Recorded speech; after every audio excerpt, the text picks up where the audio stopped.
Olá, é uma alegria poder estar falando com você. Aqui é pastor Pio Carvalho, eu sou pastor sênior da Comunhão Cristã Aba em Curitiba. Nós estamos disponibilizando esse material para você que vai fortalecer você, edificar, vai preparar você para viver uma vida cristã abundante, uma vida cristã vitoriosa.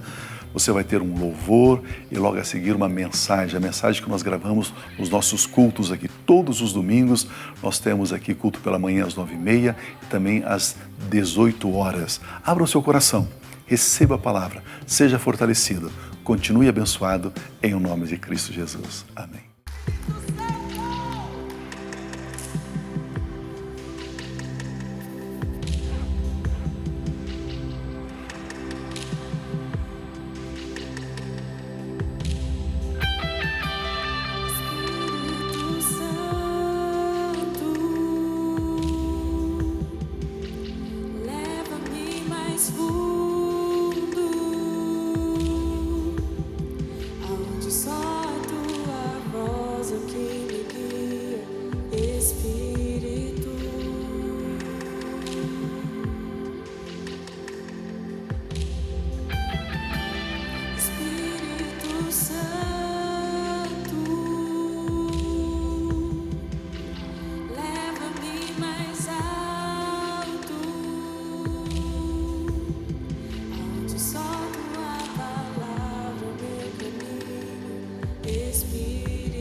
Consolo e alegria, Espírito, faz morada em nossos corações. És bem-vindo, tua presença satisfaz. Não há outro, nosso amigo em todo tempo, Espírito.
quero dividir esta minha mensagem, esta minha palavra, em duas partes.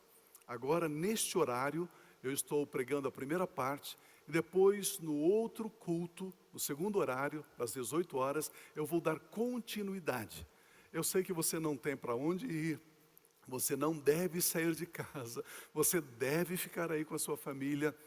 Portanto, nós queremos que você participe do culto, celebre juntamente conosco agora nesse horário e também no horário da tarde, das 18 horas, para que você não perca a continuação desta ministração, desta mensagem que nós faremos. Toda a agenda da igreja, ela será informada conforme nós obtivermos a liberação dos nossos governantes. Quando eles disserem, olha, não precisa mais desse isolamento, vocês podem voltar à sua vida normal. Então aí a gente informa a agenda da igreja. Então, no momento, tudo está suspenso, ok? Toda a nossa agenda está parada. Ao recebermos a liberação, nós voltaremos então com o nosso ritmo, servindo ao Senhor com alegria, envolvidos, engajados, salvando vidas e formando líderes para a obra de Deus, para o reino do nosso Pai Celestial. Eu quero conversar com você uma mensagem e quero usar como tema, o título da minha mensagem é Jesus Cristo já sabia. Esse é o meu tema. Jesus Cristo já sabia. Então, com a graça de Deus, eu quero compartilhar esta palavra muito especial. E essa palavra fala muito sobre o nosso comportamento, sobre a nossa maneira de viver a vida que Deus nos deu. Eu quero ler sobre uma história, e essa história ela retrata, ela é uma estampa da nossa existência, da nossa vida. Amados, muitas vezes, quando nós estamos na nossa rotina normal, quando tudo em termos de circunstâncias são favoráveis, então nós temos algumas verbalizações, nós temos algumas declarações, nós dizemos que cremos, nós dizemos que, eu tenho fé, não, eu confio em Deus. Agora, quando a gente passa por alguma dificuldade, quando as coisas já não estão mais no nosso controle, quando as coisas fogem da nossa mão, aí então, nosso espírito, a nossa alma principalmente, ela fica aflita, angustiada, perplexa, cheia de interrogações, cheia de dúvidas até. Portanto, eu quero trazer essa história, esta mensagem, e eu tenho certeza que vai consolar o seu coração, vai fortalecer a sua fé, fortalecer o seu espírito. Eu quero ler João capítulo 6, a partir do versículo 1 até o versículo 13. João 6, de 1 a 13, que diz assim: Algum tempo depois, Jesus partiu para outra margem do mar da Galileia, ou seja, o mar de Tiberíades. E grande multidão continuava a segui-lo. Por quê? Porque vira os sinais miraculosos que ele, Jesus, tinha realizado nos doentes. Então Jesus subiu ao monte e sentou-se com os seus discípulos. Estava próxima a festa judaica da Páscoa. Levantando Jesus os olhos e vendo uma grande multidão que se aproximava, Jesus, disse a Filipe: onde compraremos pão para este povo comer? Fez essa pergunta apenas para pô-lo à prova, pois já sabia, pois já tinha em mente o que ia fazer.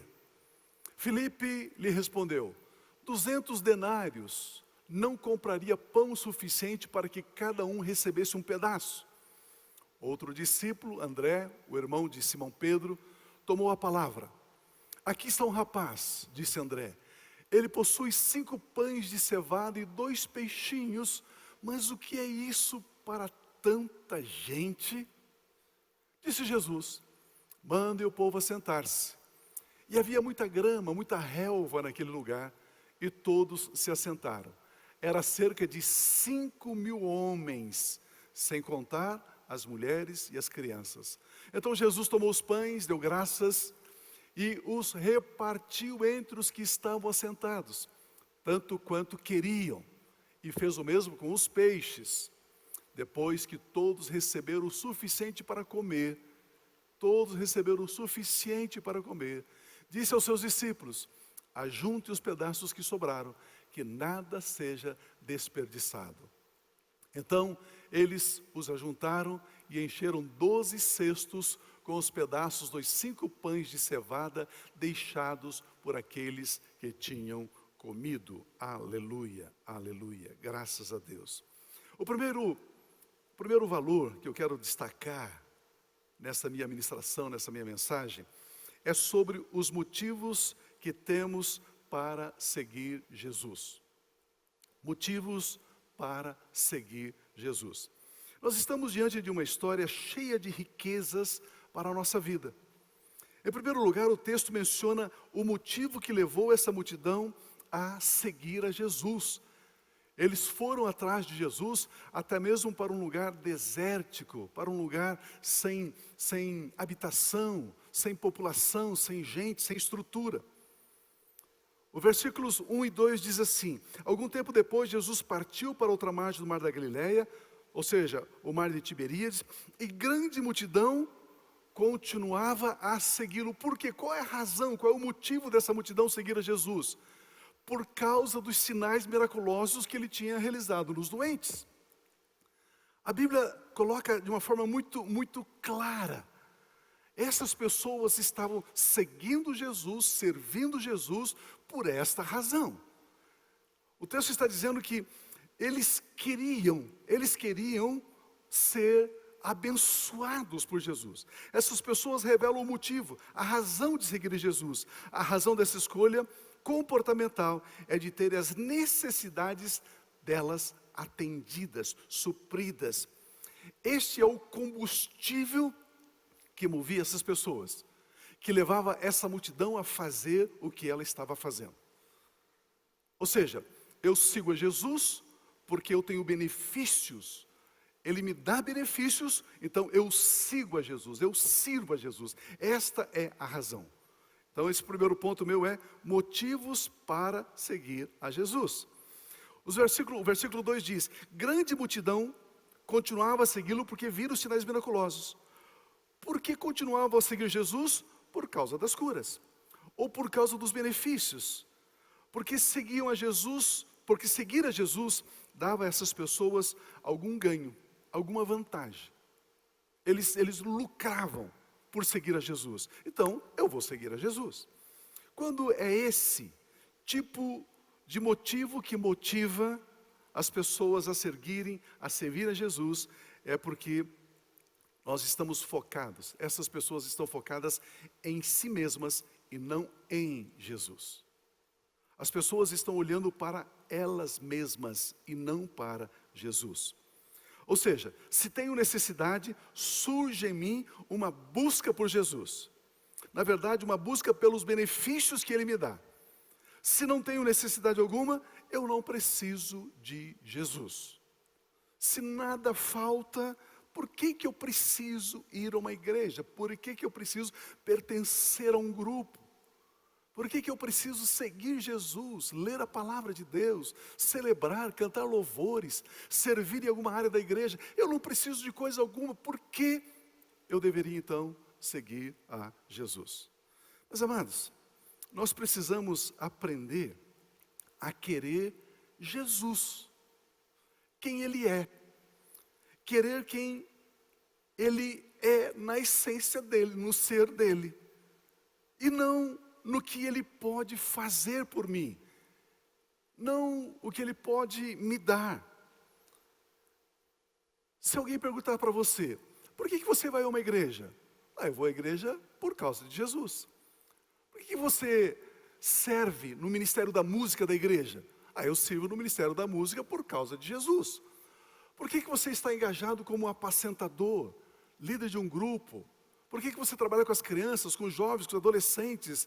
Por que você trabalha em tantas áreas da igreja? Por causa de Jesus. Por que você contribui financeiramente na igreja? Por causa de Jesus. Esta é a razão. Esse é o motivo. Essa é a essência de sermos seguidores de Jesus. Seguimos Jesus porque o nosso motivo, que nos motiva, é Jesus. Ele. Aí, amados, quando isso fica claro dentro de nós, quando isso torna-se uma verdade, eu gosto de usar uma palavra que os antigos usavam, quando isso é um espigão, quando isso é uma coluna dentro da gente. Por que você está fazendo o que você está fazendo na igreja, meu irmão? Por causa de Jesus. Por que você se doa tanto na igreja, nesse grupo local? Por causa de Jesus. Esta é a razão. Interessante que quando Jesus Cristo é o centro, a razão de sermos quem somos e de fazermos o que fazemos, a nossa vida tem um outro sentido. A vida começa a fazer sentido. Eu começo a experienciar uma liberdade, uma alegria. Eu não estou fazendo nada por barganha. Eu estou servindo Jesus, seguindo a Jesus, porque eu quero fazê-lo por Jesus. Mas e se Jesus não te der nenhum benefício, pastor? Não, mas eu não estou buscando benefícios. Eu quero Jesus. Eu quero Ele do jeito que Ele é, quem Ele é. O meu pacto é com Ele. Meu compromisso é com Ele. E quando eu amo a Jesus, eu sirvo pessoas, eu trabalho no ministério, eu trabalho na igreja, porque é uma maneira de demonstrar que eu amo Ele. Motivos para seguirmos a Jesus. Agora, em meio a isso, nós temos uma revelação maravilhosa, ainda mais profunda, sobre o caráter de Jesus. Porque esse texto está revelando essa multidão, como eu disse, o motivo, a razão pela qual a multidão seguia Jesus, mas esse texto também revela o caráter de Jesus. Revela os valores de Jesus, a essência do Filho de Deus. Não importando o motivo das pessoas, Jesus tinha um motivo. Ele queria continuar servindo e amando as pessoas. Mas Jesus, as pessoas estão te seguindo por interesse, porque elas querem benefícios. Jesus, não importa. Importa que eu, Jesus, quero continuar amando, servindo, cuidando, protegendo, provendo. É exatamente isso que nós encontramos nesse texto. Jesus está sempre disposto a servir e, se necessário, até socorrer. Não importando a razão dos seus seguidores, pois além da cura física que as pessoas queriam obter, ele se dispõe também a alimentar as pessoas. Nenhuma dessas pessoas havia recebido esse tipo de atenção, esse tipo de atendimento, essa provisão. Jesus deu comida para elas. Nenhuma dessas pessoas estavam seguindo Jesus por causa da comida, nenhuma delas, porque Jesus ainda não havia dado alimento a elas. Mas além da cura, além da saúde, além do cuidado, Jesus disse: agora eu quero alimentá-las também. Isso revela Jesus. Isso mostra Jesus. Ele se dispõe a fazer mais do que eles estavam pedindo, mais do que eles estavam pensando, mais. Queridos, isso é graça. Isso é graça. A graça, ela torna-se quase incompreensível. Mas as pessoas já estavam com um comportamento espúrio, inadequado, interesseiro. E Jesus permite que elas continuem seguindo Ele? Sim. Não bastando isso, agora Ele vai dar comida, fazer coisas que elas nem estavam pensando que poderiam receber dEle? Sim. Sim. É interessante que a religião, ela tem nos conduzido para uma situação tão terrível, tão ruim. A religião tem nos ensinado a colocar, a atribuir a Jesus um valor, um preço. A religião diz assim: você pode precificar Jesus. Se você fizer isso, Ele faz isso. Ele tem um preço para te abençoar. A religião, amados, entrou, não sei quando, na história do Evangelho. Mas a religião entrou e veio essa mentalidade de barganha. de negociação. É um pensamento pagão. Eu ofereço um sacrifício e o meu Deus, esse Deus que eu sirvo, Ele vai me dar alguma coisa. Aí vem Jesus e quebra isso. Rompe com essa ideia religiosa. Simplesmente Ele esmaga o pensamento pagão de oferendas. As pessoas nem estavam querendo comida.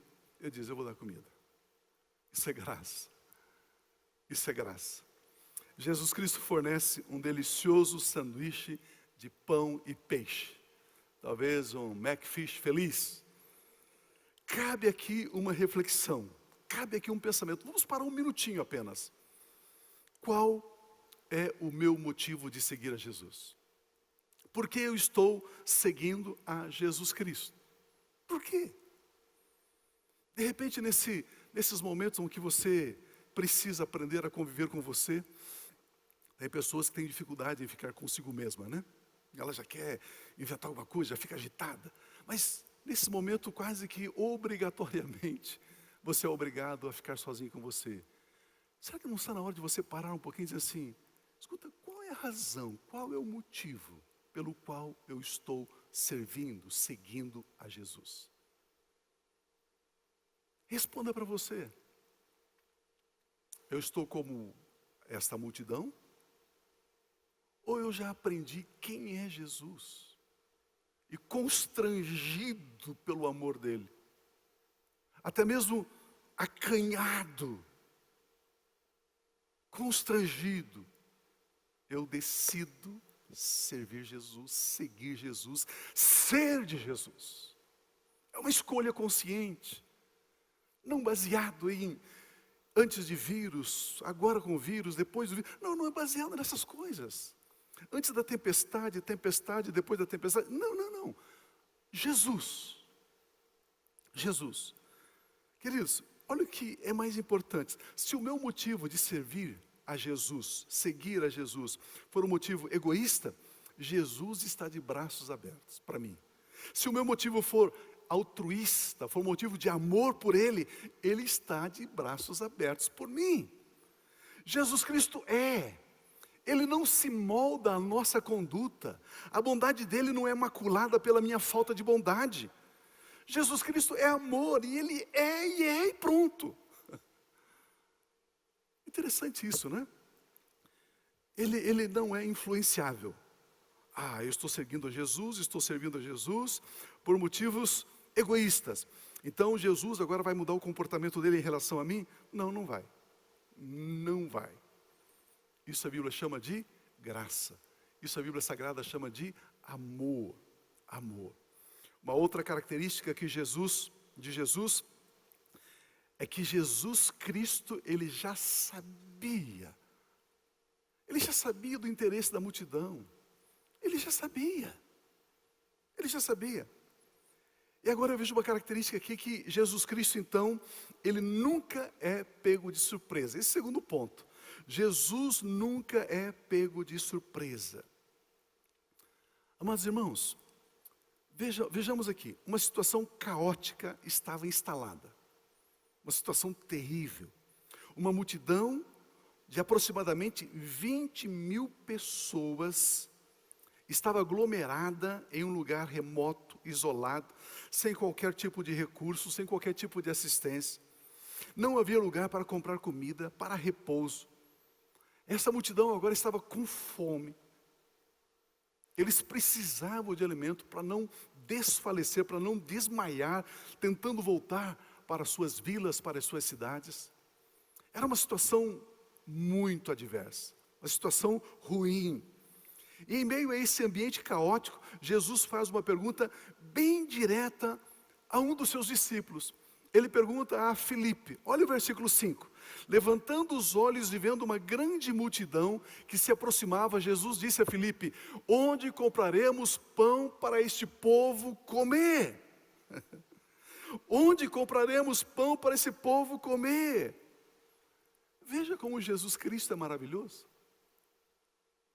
Veja que a multidão, como eu disse, não estava nem sequer imaginando que poderiam receber um pedaço de pão. Eles nem cogitavam essa possibilidade. Mas agora vem Jesus e diz, eu vou dar de comer essa multidão. Jesus estava interessado em alimentar uma multidão em um lugar desértico. Mas com essa pergunta, Jesus também vê o que estava no coração de Filipe, no coração do seu discípulo. Nos momentos de crise, nos momentos difíceis, nós, discípulos de Jesus Cristo, seguidores de Jesus Cristo, temos duas possibilidades. Nesse momento de crise, eu posso ter pensamentos espirituais ou eu posso ter pensamentos naturais, materiais. E Jesus estava com essa pergunta, dizendo para Filipe, Filipe, onde compraremos pão para dar de comer a essa gente? Jesus estava dizendo assim, Filipe, revele o que está aí no seu coração. Que pensamento pensa a sua mente? São pensamentos espirituais ou são pensamentos naturais, terrenos? O que você está pensando? E Filipe prontamente revela como ele pensava em momentos de crise. Olha o versículo 7. Filipe lhe respondeu, 200 denários não comprariam pão suficiente para que cada pessoa recebesse um pedaço. Filipe tinha pensamentos naturais, pensamentos terrenos para solucionar problemas. Filipe ainda não havia entendido que problemas naturais se resolvem com intervenções celestiais, com pensamentos espirituais, com pensamentos divinos. A nossa mente natural pensa que dinheiro sempre é a resposta, sempre é a solução para tudo. Se eu tivesse dinheiro, eu não teria passado por esse problema. Se eu tivesse dinheiro, isso estaria resolvido. Se eu não tivesse falta de recursos, eu poderia fazer isso, aquilo outro. É muito provável que Filipe tenha perguntado a Judas Iscariotes, que era o tesoureiro, era o discípulo responsável pelas finanças do ministério de Jesus. É bem provável que ele tenha perguntado a Judas. E é provável também que eles tivessem, 200 denários. 200 denários é bastante dinheiro. Era bastante dinheiro. É quase que o salário de um ano de um trabalhador. Era bastante dinheiro. Provavelmente ele perguntou para Judas, Judas, nós temos algum recurso aí? Judas diz, nós temos 200 denários. 200 denários, uau, é muito dinheiro. Mas, mesmo assim, tendo bastante dinheiro, não é suficiente para resolver esta crise. Não é suficiente. Aliás, se nós pudéssemos comprar pão para cada um, não haveria o pão, não teria fornecedor de pães, para que nós pudéssemos pagar a esse fornecedor e receber o pão e dar de comer a essa multidão. É provável também que eles pensaram e perguntaram, mestre, mas o que podemos fazer? A conclusão de Filipe é que o que eles tinham, embora fosse bastante, não muito pouco, não era suficientemente capaz de resolver aquela situação. Não era capaz. Queridos, por mais ciência, por mais tecnologia, por mais um vírus que a gente não consegue ver aos olhos nus, traz no planeta Terra, nas nações da Terra, um colapso. Não é impressionante isso? Não é impressionante isso? No verso 6, nós encontramos algo maravilhoso. Vamos ler. Fez esta pergunta. Jesus fez essa pergunta a Filipe. Onde compraremos pão? Apenas para pô-lo à prova, pois já tinha em mente o que ia fazer. Jesus já sabia o que ia fazer. Não sei se você está entendendo. No meio da crise, Jesus já sabe o que vai fazer. Uau! Por isso eu disse no começo, vamos ajustar a nossa motivação, o motivo que nós temos de seguir a Jesus? Vamos ajustar, vamos corrigir esse percurso. Queridos, de repente, esse é o momento para crescermos espiritualmente. Esse é o momento para experimentarmos, experienciarmos a liberdade dada a nós por Cristo Jesus. Que coisa impressionante, ele fez essa pergunta, uma outra versão diz assim, ele dizia isso para experimentar Filipe, para o experimentar, porque ele bem sabia o que estava para fazer. Aqui nós temos 3 palavras de grande importância: experimentar, saber e fazer. Experimentar aqui no grego experimentar é ver o que ele pensava. Então Jesus perguntou para ver o que Filipe pensava. A pergunta é, Jesus sabia o que estava no coração de Filipe? Claro que sabia. Mas Filipe sabia o que estava no coração de Filipe? Não. Então Jesus simplesmente tirou para fora. Jesus simplesmente sacou do coração, da mente de Filipe, algo que estava lá dentro que nem Filipe sabia. Agora Filipe diz, uau, é isso que eu penso? É assim que é a minha fé? É essa a minha confiança em Deus? Uau!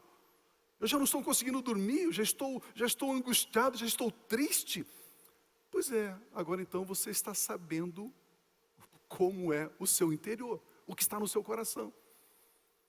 Neste momento de crise, Jesus pergunta para Filipe, e aqui é para ver o que Filipe estava pensando, para experimentar. Jesus bem sabia, Jesus já estava determinado sobre o que devia fazer a respeito. Jesus já estava determinado, Jesus já sabia o que ia fazer. E a palavra fazer aqui é realizar, produzir. Ou seja, esse versículo ficaria assim, Jesus dizia para ver o que Filipe pensava. Jesus perguntava para ver o que Filipe pensava, mas ele, Jesus, já estava determinado sobre o que ele iria realizar.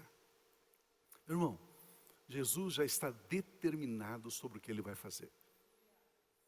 O que ele vai fazer na nação brasileira, o que ele vai fazer nas nações da terra. Irmãos, ele já está determinado. Os planos dele não são frustrados. Ele segue calmo, sereno, tranquilo, marchando, manifestando a vontade dele, o cumprimento daquilo que ele já profetizou. Isso já está aí. Jesus Cristo nunca é pego de surpresa. Jesus Cristo já sabia. Amados, nós estamos como nação brasileira e também como planeta Terra, passando por essa situação inusitada, bastante sensível. A pergunta é, o que devemos fazer? Para você que já creu que Jesus Cristo é o Filho de Deus, você que já recebeu Jesus como seu Senhor e Salvador pessoal, você que entende que Ele morreu na cruz para te salvar, saiba que Jesus Cristo sempre sabe o que fazer. Ele nunca é pego de surpresa. Naquela situação, quando ele pergunta a Filipe onde compraremos pães, ele bem sabia o que ia fazer, diz o texto sagrado, porque Jesus sempre sabe. Nessa situação atual, ele já sabe o que fazer. Ele já sabe. Se você crê que ele já sabe, é momento de começar a confiar. Você crê que Jesus sabe o que vai fazer nessa situação? Como eu disse, no Brasil e nas nações da terra, você crê? Creio. Ah, pastor, eu creio de todo o meu coração. Então confie. Pois a confiança produz descanso. O desconhecimento, nós temos aprendido aqui, produz medo e ansiedade. Desconhecimento é igual a medo e ansiedade. Conhecimento produz confiança e descanso. Você conhece Jesus Cristo? Então confie, então descanse. Porque Ele sabe o que Ele vai fazer. Pois sabemos que Jesus Cristo, aquele que é o Rei dos Reis, o Senhor dos Senhores, aquele que tem nas suas mãos as chaves da morte e do inferno, aquele que está sentado à direita de Deus Pai, cheio de glória, poder e majestade, Ele sabe o que vai fazer. Comece, aí você pode perguntar, mas pastor, o que eu devo fazer? Comece a orar, agradecendo a sua vitória. Diz assim, Pai, obrigado pela vitória. Agradeça. Comece a orar recebendo os benefícios da obra da cruz e do túmulo vazio. Pai, eu recebo a vitória da morte e da ressurreição do seu Filho Jesus Cristo. Comece a orar repreendendo os poderes das trevas. Satanás, você tem que soltar. No livro dos Salmos, no capítulo 91, diz assim: Ele o livrará do laço do caçador e do veneno mortal. Ele o cobrirá com as suas penas, e debaixo das suas asas você encontrará refúgio. A fidelidade dele será o seu escudo protetor. Você não temerá o pavor da noite, nem a flecha que voa de dia, nem a peste, nem o vírus que se move sorrateiro nas trevas, nem a praga, nem o vírus que devasta ao meio-dia. A palavra de Deus fala exatamente assim. Se você quiser, se você puder, aí onde você está, repita depois de mim, diga assim: o Senhor me livra do laço do caçador e do veneno mortal. O Senhor me cobre com as suas penas, e debaixo das suas asas eu encontro refúgio. A fidelidade do meu Deus e Pai é o meu escudo protetor. Eu não tenho medo do pavor da noite, nem da flecha que voa de dia, nem da peste que se move sorrateira nas trevas, nem da praga que devasta ao meio-dia, porque o Senhor, meu Deus e Pai, Ele dá ordem aos seus anjos a meu respeito, para me protegerem em meus caminhos. Aleluia, aleluia. Mas é a palavra de Deus, já está profetizado, já está liberado sobre as nossas vidas. Jesus Cristo nunca é pego de surpresa, Jesus Cristo já sabia. Vamos aprender um pouco mais sobre o cuidado do nosso Pai Celestial. Olha como o nosso Pai Celestial se importa conosco. João 3, 16 e 17 diz assim: porque Deus tanto amou o mundo que deu o seu Filho unigênito, para que todo que nele crer não pereça. Quem crê em Jesus não perece, mas tenha a vida eterna. Pois Deus enviou o seu Filho ao mundo, não para condenar o mundo, mas para que este fosse salvo por meio de Jesus. Jesus Cristo é a expressão do amor de Deus Pai, para que aquele que nele crer não pereça. A palavra aqui, perecer no grego, é destruir, tornar inútil, matar, arruinar. Quem crer em Jesus não é destruído, não é arruinado, não perece. Jesus Cristo não permite perecer aquele que nele crê, não permite o perecimento do seu trabalho, dos seus recursos, da sua saúde, da sua família. Não permitir o perecimento é uma das razões da vinda de Cristo Jesus a essa terra. É isso que o texto diz. Essa é uma das razões pelas quais Jesus Cristo se fez carne. Foi crucificado, ressuscitou e foi levado à direita do Pai. Agora o que necessitamos saber é que crer em Jesus é crer na justiça.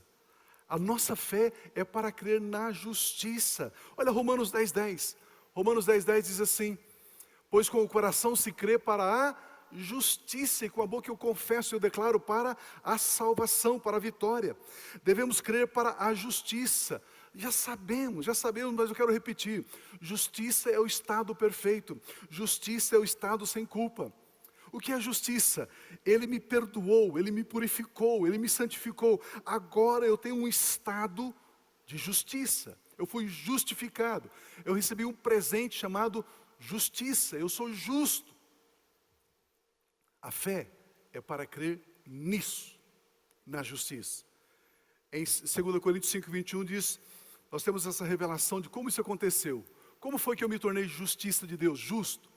Deus tornou pecado por nós aquele que não tinha pecado, referindo-se a Jesus, para que nele, em Jesus, nos tornássemos justiça de Deus. Justiça de Deus. Deus colocou o nosso pecado sobre Jesus ali na cruz, para que em Cristo Jesus nos tornássemos justiça dele, do Pai de Deus. Em Cristo Jesus nos tornamos estado perfeito, fomos justificados dos nossos delitos e iniquidades. Fomos declarados justificados. Aqueles que creem nessa verdade, creem que em Jesus Cristo receberam o presente de serem declarados justos, a dádiva da justiça, o presente da justiça. Nós temos aprendido sobre maturidade cristã. Temos falado sobre maturidade cristã.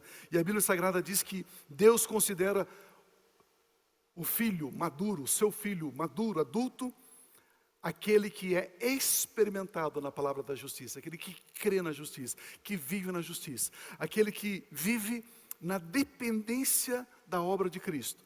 A obra de Cristo na cruz foi suficientemente poderosa e capaz para declarar você justificado, reto, perfeito. Mas nada tem nos mantido tanto confiantes, nada tem nos mantido tanto certos do que ouvirmos a palavra, crermos na palavra, declararmos na palavra. É o Espírito Santo que revela isso a nós. É o Espírito Santo que nos convence da justiça. Diz a palavra em João capítulo 16. Agora, sabe o que é que tem mantido a igreja infantil, a igreja como criança? A religião. Toda mensagem que diz, se você fizer isso, Deus vai te abençoar, essa é uma mensagem para manter você criança. Toda mensagem que diz, Deus amou o mundo de tal maneira, enviou o seu Filho Jesus, e Ele recebeu o seu pecado ali na cruz, para que você fosse feito justiça, essa graça salvadora, essa graça que nos faz vencer, isso te faz ser um filho maduro, um filho adulto. Que mensagem você anda ouvindo? Que mensagem você anda ouvindo? Esses dias eu ministrei uma mensagem aqui sobre o pão sagrado, falando sobre a diferença daquele alimento que tem colossíntidas, tem veneno na panela, daquele alimento que edifica, que constrói, que solidifica você na sua fé. Eu sei que o que tem nos impedido de crescer é a religião. Religião aqui é um conjunto de regras, de normas impostas. Como eu disse, a religião coloca um preço em Deus. Se você der tanto, Deus, você consegue dobrar Deus. Você consegue subornar Deus, que aí Ele vai te abençoar. Isso é religião. Isso é religião. É isso que tem se pregado por aí. Isso é que tem se ensinado por aí. Se você fizer isso, Deus lhe dará aquilo. Se você fizer aquilo outro, Deus vai responder dessa maneira. A religião desenha um Deus que somente reage aos nossos estímulos. Se não fizermos nada, Deus não faz nada. Se fizermos alguma coisa, Deus também fará alguma coisa. Esse é um pensamento pagão. Nesse momento onde um vírus tem assolado a terra, muitos pregadores do Apocalipse se levantam para dizer, esse é o juízo de Deus, isso aí é o ódio de Deus, Deus está pesando a mão. Não, o meu Deus não faz assim, o meu Pai Celestial, Ele não age assim. A Bíblia diz que Ele me amou de tal maneira, que Ele deu Jesus por mim. Aquele que não poupou o seu único filho, antes o entregou por todos nós, como não nos dará juntamente com Jesus e de graça todas as coisas? Aqueles que creem em Jesus são filhos de Deus, herdeiros de Deus, co-herdeiros com Jesus. Essa é a mensagem do Evangelho. Ou então, alguns mensageiros do Apocalipse dizem, se você fizer isso ou aquilo outro, aí Deus vai te prosperar, Deus vai te proteger disso, Deus vai te proteger daquilo. Meu irmão, não caia nisso. É engano, é engodo. Aquelas pessoas seguiam Jesus por causa dos milagres que Ele fazia. E Jesus, sabe o que Jesus faz? Agora eu vou alimentar essas pessoas. Eu vou fazer mais. Mas Jesus, essas pessoas são egoístas. Essas pessoas, Ele diz, não, mas eu sou amor, mas eu sou graça. As pessoas não moldam quem Jesus é. Jesus Cristo declarou na cruz, está consumado, a vitória de Cristo Jesus é a nossa vitória. Deus não é manipulável, Deus não tem compromisso somente com a obra consumada, Deus tem compromisso somente com a obra consumada de Jesus, não com as nossas obras. Cristo é um com a sua palavra. Deus vela pela sua palavra para cumprir. Jesus Cristo não é pego de surpresa. Ele sabe o que vai fazer. Hoje, no culto das 18 horas, eu quero continuar essa palavra. Está maravilhoso, está muito bom a continuação. Não perca. É tempo de sabermos como andar em meio à crise. Eu quero falar à noite sobre projeto de vida dentro desse texto. Eu quero falar ainda à noite o poder da gratidão dentro desse texto. Queridos, são revelações profundas, que nos ensinam, que nos educam, que nos formam, que nos capacitam a vivermos como filhos amados de Deus. Mais uma vez eu quero dizer para você, se você está angustiado, temeroso, se você está como Felipe fazendo as contas e vendo que as coisas não alcançam, as coisas não dão, eu quero dizer para você em nome de Jesus Cristo já sabia. Confie nele, descanse. Como eu disse, está na hora de você redefinir a motivação que te motiva a seguir a Jesus. Foque nele, ame ele, sirva a ele de todo o coração. Como diz a palavra, eu sou do meu amado e ele é meu. A sua bandeira sobre mim é o amor. Eu me relaciono com Jesus baseado em quem ele é. Não no que ele faz por mim, não no que ele pode me dar. A minha confiança está no Senhor. Elevo os meus olhos para os montes, de onde vem o meu socorro? O meu socorro vem do Senhor, o Criador dos céus e o Criador da terra. Ele é o Criador dos céus e da terra. Ele é o meu Pai celestial. Ele deu o Filho dele, Jesus Cristo, para me resgatar, para me redimir, para me tornar justiça de Deus, estado perfeito. Caminhe nessa confiança, caminhe nessa paz. Creia, declare com a sua boca. Declare os textos da palavra de Deus. Ore os textos da palavra de Deus. Sobre a sua família, sobre os seus negócios, sobre o seu emprego, sobre os seus projetos, sobre o seu amanhã. Declare a palavra de Deus. A Bíblia diz que ela não voltará para Deus vazia. Ela vai cumprir todo o conteúdo que a Bíblia tem. Esses textos têm. Será cumprido nas nossas vidas em nome de Jesus.